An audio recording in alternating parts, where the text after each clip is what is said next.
Alors, bonjour à tous, c'est le premier consul Pazone pour Radio Paz Night, la radio de la Paz et de la Night.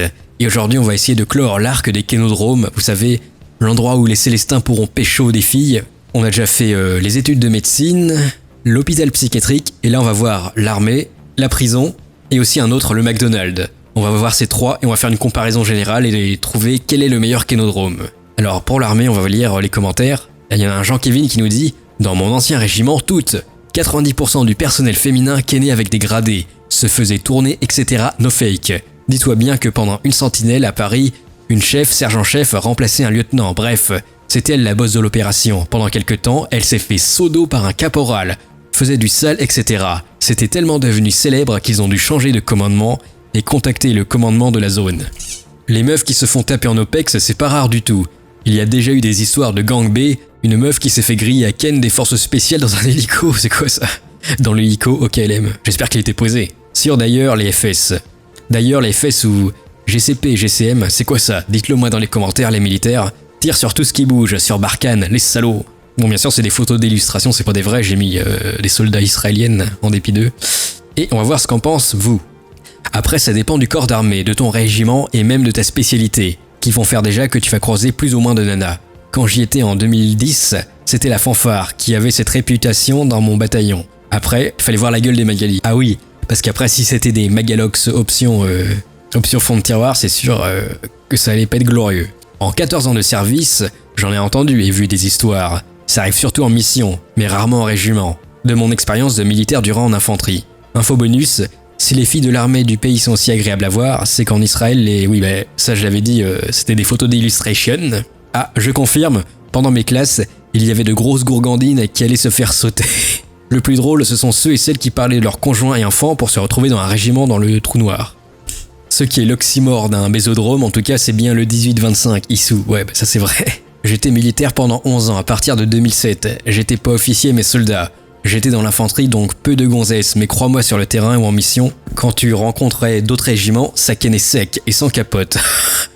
Personne ne peut nier qu'une partie d'entre elles s'engageait aussi pour pouvoir s'amuser dans les chambres, et tant mieux, nom de Dieu. Les missions de type Djibouti sont des bésodromes. Il y a de l'adultère à gogo, vu que les deux parties sont souvent mariées. J'ai vu le cas d'une auxiliaire sanitaire qui s'est tapé 2 mecs et s'est mariée avec l'un d'entre eux. Pendant nos classes dans l'infanterie, on avait une gourgandine avec nous. Elle devait devenir comptable. Elle a jamais fini une marche. Du coup, on devait porter son sac, mais elle se tapait le caporal et l'encadrement. Les bâtards. C'est la sélection naturelle. Il est plus haut que toi, il pécho. Alors, il y a beaucoup trop de commentaires. Je vous invite à lire la suite dans l'onglet communauté de ma chaîne. On continue la suite parce qu'il y avait un nouveau kénodrome peut-être, mais celui-là, c'est peut-être un mythe, alors faites attention. C'est la prison. Ça consiste à repérer des filles pas moches en prison sur Facebook, et après au bout d'un moment, à l'UVF. C'est un endroit dans la prison où t'es seul à 2 pour un week-end, et tu fais ton affaire. Là je sors avec 5 filles en même temps, je serai en train de faire le tour de France de la ken sans confinement. L'avantage, filles fidèles, une seule personne autorisée à l'UVF, plusieurs filles possibles, elles seront rien en dehors de leur prison, expérience unique. Inconvénient, qu'une seule fois tous les 2 mois. Donc c'est des photos d'illustration évidemment. Après faut faire gaffe que ce ne soit pas des yandere de poche qui vont t'assassiner quand elles vont sortir de la prison, c'est dangereux autrement. Alors celle-là je suis pas vraiment sûr que ça peut marcher la prison, mais il y a peut-être possibilité, donc allez voir les UVF Facebook et dites-moi si vous en trouvez. Peut-être, hein, on sait pas. Que c'est une idée ingénieuse. Et le dernier, c'est apparemment McDo. McDo, apparemment c'est possible pour Ken aussi. Donc apparemment c'est un manager qui s'est tapé plusieurs employés de 18 ou 20 ans. Lui en avait 34. Il a également fait du scellement S contre certaines filles, et je crois que certaines avaient moins de 18 ans. Plus de 16 donc ça va encore je crois. Alors oui je sais c'est très cliché, on dirait un vieux scénario d'un manhwa bizarre, interdit au moins de 18. Attendez, il faut que je retrouve le nom du manhwa pour la culture. Je vous le mets. Alors, ah bah c'est ça le manhwa. Il s'appelle juste Fast Food tout simplement, voilà. Si vous avez de la culture, vous pouvez aller le voir.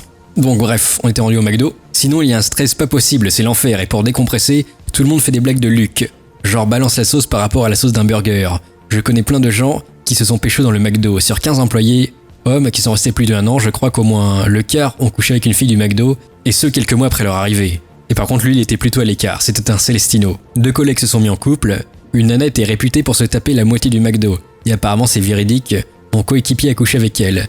Un autre employé a couché avec plusieurs filles, et le soir après le boulot, pas mal d'équipiers font des soirées ensemble, et donc il doit potentiellement se passer des choses des fois. Mais moi je draguais une fille, bon sans succès. Sinon ça discute beaucoup, et le soir lors du démontage de la cuisine, l'ambiance devient plus festive. D'ailleurs, un des managers a fait la blague suivante. Allez c'est l'heure, on démonte tout, surtout madame. Bref, je vais écourter là. Bon voilà, alors donc on résume, quel est le meilleur kénodrome? L'armée je pense pas au final parce que ça va dépendre, il n'y a pas beaucoup de filles donc c'est pas ouf, mais par contre là le McDo c'est un bon plan, hein. J'ai vu d'après son commentaire, c'est pas mal. Ensuite la prison, bon c'est dangereux quand même, après tu vas te finir avec des coups de surin dans le bide, je suis pas sûr que ce soit viable à long terme. Après pour les anciens qu'on avait parlé, l'hôpital psychiatrique, je pense que c'est aussi un bon kénodrome, mais par contre faut pas qu'il t'injecte des produits dans le sang parce que là tu vas devenir complètement barjot et impuissant et là c'est finito. Les études de médecine, oui, c'est très intéressant aussi pour le faire, le kénodrome, mais par contre, c'est pas rentable, faire 8 ans pour ça, la flemme quoi. Et le dernier, le plus légendaire des kénodromes, c'était la fac, la faculté, l'université. Bah ça c'est pas vraiment un kénodrome, hein, je suis désolé, c'est juste dans les fictions, mais j'y suis allé, c'est pas vraiment un kénodrome, zéro même. Alors ça c'est un mythe du 18-25, le kénodrome, la fac kénodrome, c'est pas vrai. En tout cas, bref, dites-moi quel est votre kénodrome préféré, et plus de commentaires pourquoi pas, pour lancer le débat. C'était le Consul Pazone pour Radio Paz Night, allez à plus, bye.